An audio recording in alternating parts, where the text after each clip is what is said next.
Hi everyone, welcome to Peschu's Corner. Today we are going to look at the interactions between the demand and the supply and how we obtain the market equilibrium. So this is exciting because we're going to put together both supply and demand in the same diagram and see how changes in one will affect the other. So let's have a look. In order to put both demand and supply in the same diagram, we need to have the same measurement units. But in this case, we're in luck. We're gonna measure the price on the vertical axis and we're gonna have the quantity on the horizontal axis. So let's add a demand curve. This will be D0 and a supply curve. So S0. Now, imagine that this is a newly created market. We have some demand, we have some supply, but we don't know what the price will be yet. So we'll just choose a random price and see what happens. So let's say our original price would be P0. Now, at P0, we can calculate the corresponding quantity demanded and quantity supplied. So let's do that. And we see that at P0 it intersects with S0 at this point. So this will be the quantity supplied when the price is P0. So this would be QS0. And at this point over here where the horizontal P0 line intersects with D0, we are going to get the quantity demanded 0. So the quantity demanded when the price is P0. At this moment, it will be beneficial to talk about something called the price mechanism. We have a price mechanism. And the price mechanism is what effectively makes the market to function. Without an effective price mechanism, we are not going to be able to reach this equilibrium point where we'll be aiming. How does the price mechanism work? Well, it sends signals to the producers and to the consumers how to act in a specific scenario. For example, when the price is P0, the price mechanism would send a signal to the consumers to say, hey, we have this price, and at this price you would want to buy so many units, in this case QD0. At the same time, it will send another signal to the producers and will tell them, hey, at this price it's only worth producing this many units, QS0. So we're going to have a situation in the market where we have excess demand. So we have excess demand because obviously our quantity demanded exceeds the quantity supplied. So now this information will reach the producers who would think, okay, people are willing to buy more units. However, at my present price, I can only produce so many units. So the effect of this would be that the producers would decide to slowly start increasing the price until they find a situation where they can easily sell everything that they are producing. And they can produce. So notice what's happening as we begin to increase the price. Let's say the price is now increased to P1.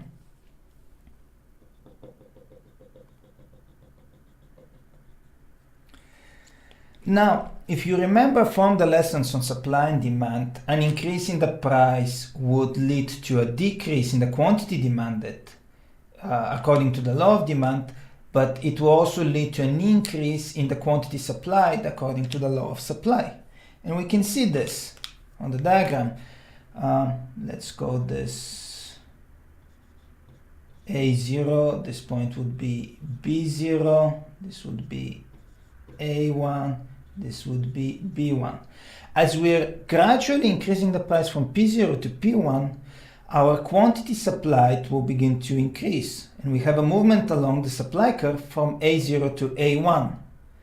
At the same time, because the price is increasing, our quantity demanded will begin to decline, and we will have a movement along the demand curve from B0 to B1. As we're doing this, the excess demand will still be existing, but it will be diminishing. So let's say the producers increase the price from P0 to P1, and they notice that presently there's still excess demand, but this excess demand is smaller than the old one. And this will send them again a signal that the price has not been increased enough. So they will decide to increase the price even more. Now let's say they get a bit overconfident and they really decide to boost the price. And they set a new price, let's say at, I'm gonna place it here, P2. Now let's see what happens at P2. Right? At P2, we'll have a situation where the quantity demanded this time will decline significantly. Let's say we have QD2. And the quantity supplied will increase again significantly. So let's find that one.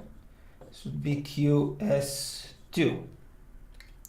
And in this situation, so we have moved effectively from this point B1 to now we have B2, and from A1 we now go to A2. So once again we have a disequilibrium because the quantity supplied is not equal to the quantity demand, but this time we have excess supply.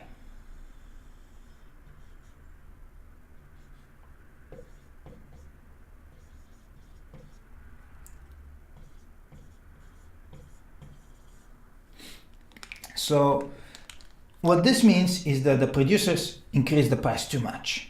They wanted to go for the big profit. They increased the price too much, but at this price, they're willing to produce a lot. We can see QS2. It's a very big increase in quantity supplied from, what was the old one?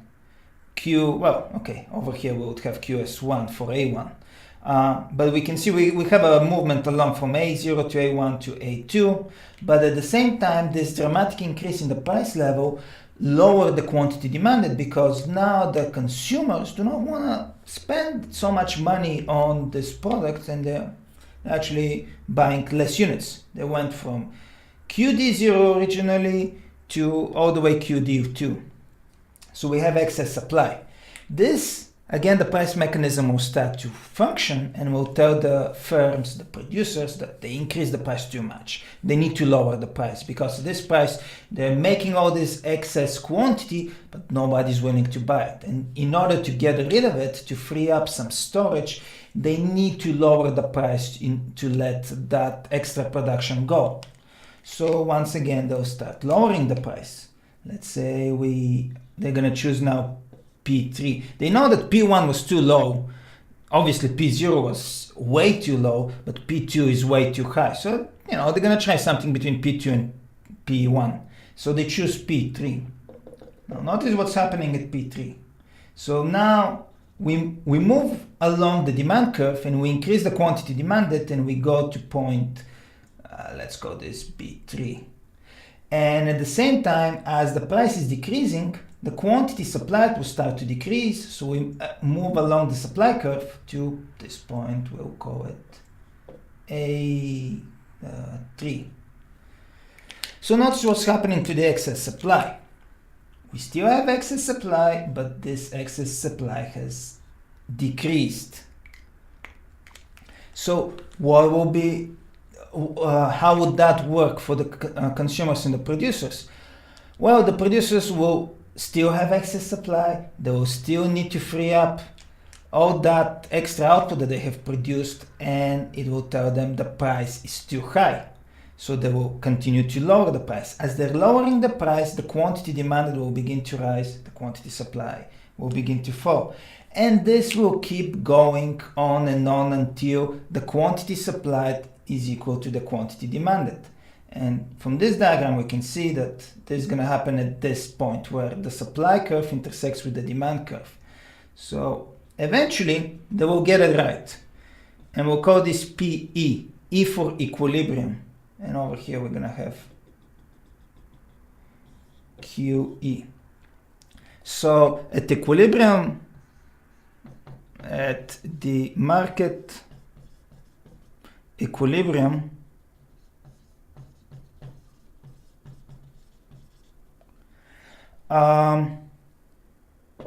the supply would equal to demand, or we can also say that the quantity demanded will equal to the quantity supplied. In this case, both statements are entirely valid because we consume and produce the same quantity, and that works because of this price. Both the consumers and the producers are happy. So this is how the market should find its way towards the correct price. At this correct price, there will be no excess supply and there will be no excess demand.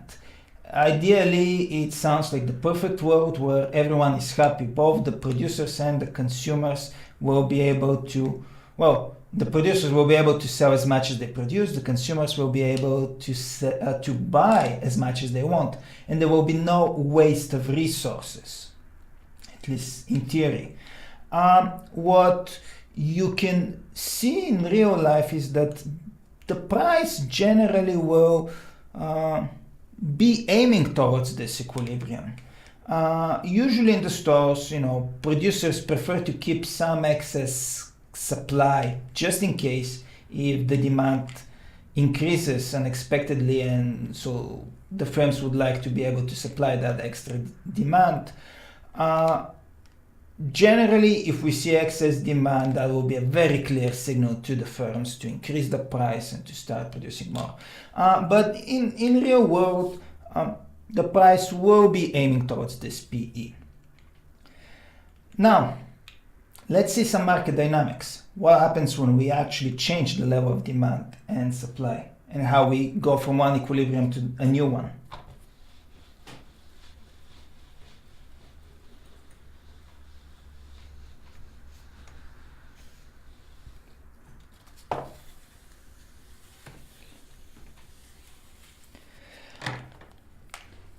Okay.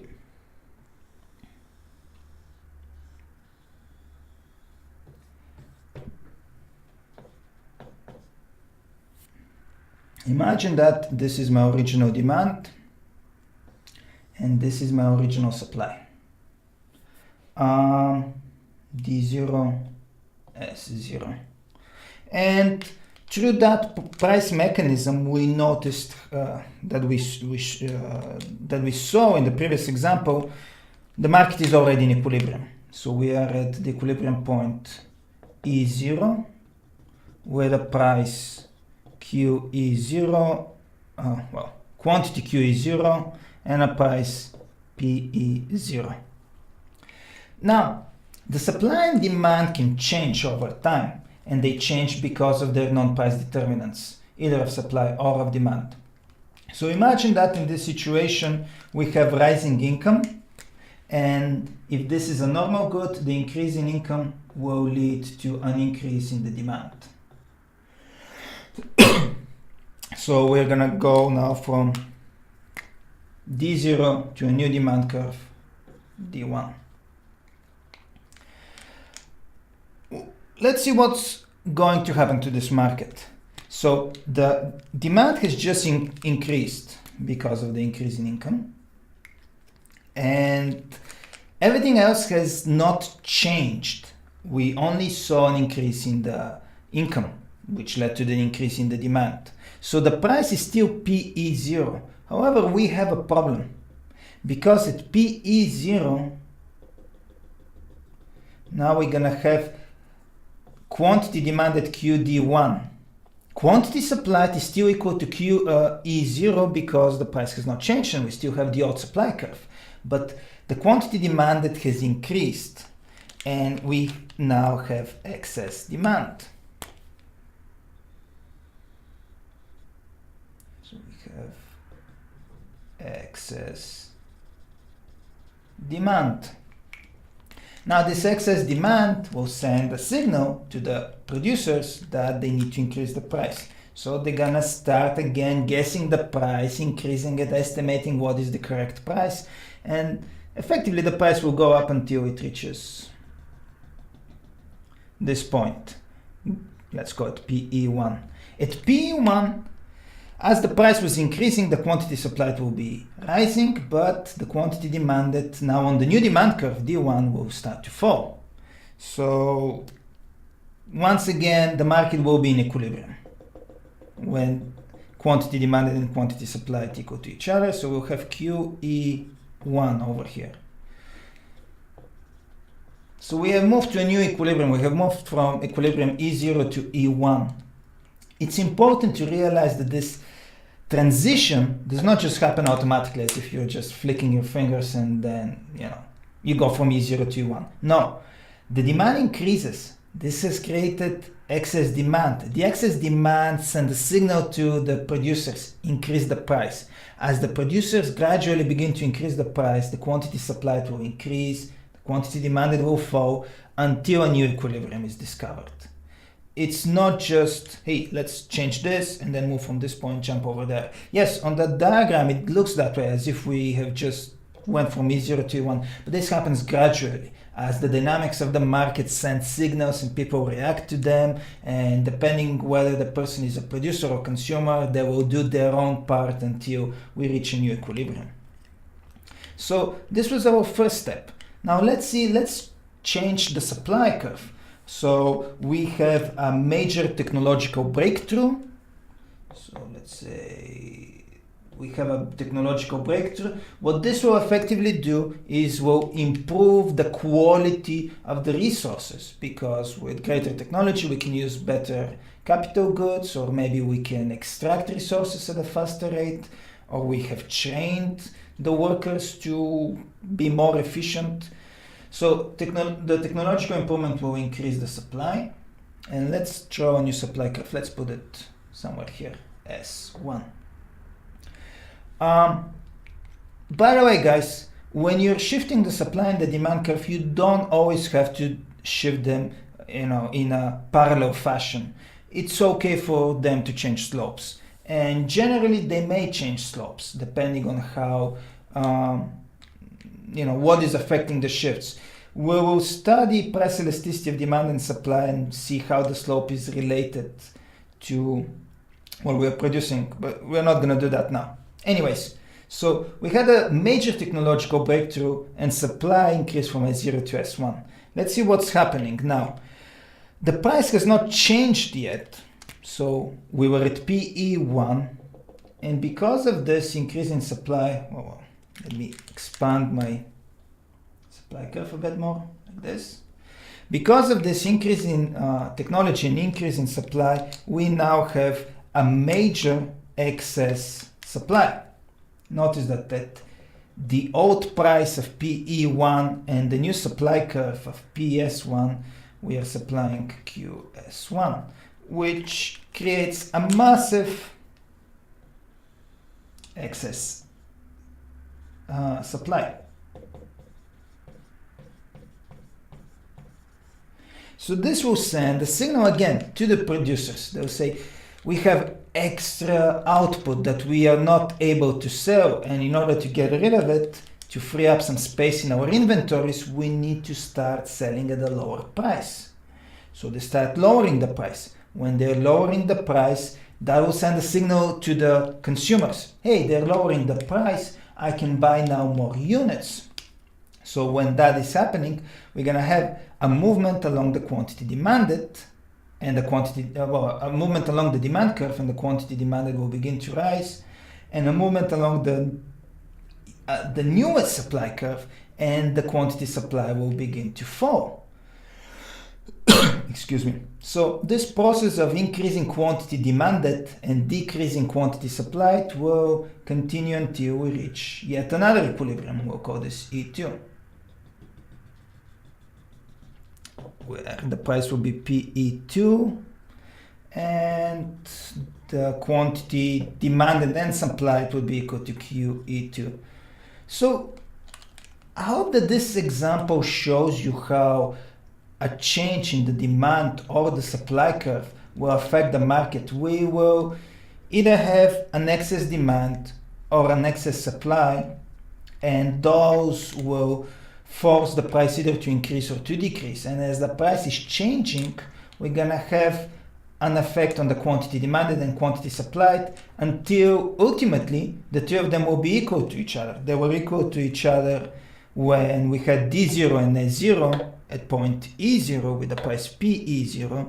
Then they were equal to each other when we had S0 and D1 at the point E1 with the price PE1. And finally, they will be equal to each other when we have S1 and D1 at the point E2 with the price PE2.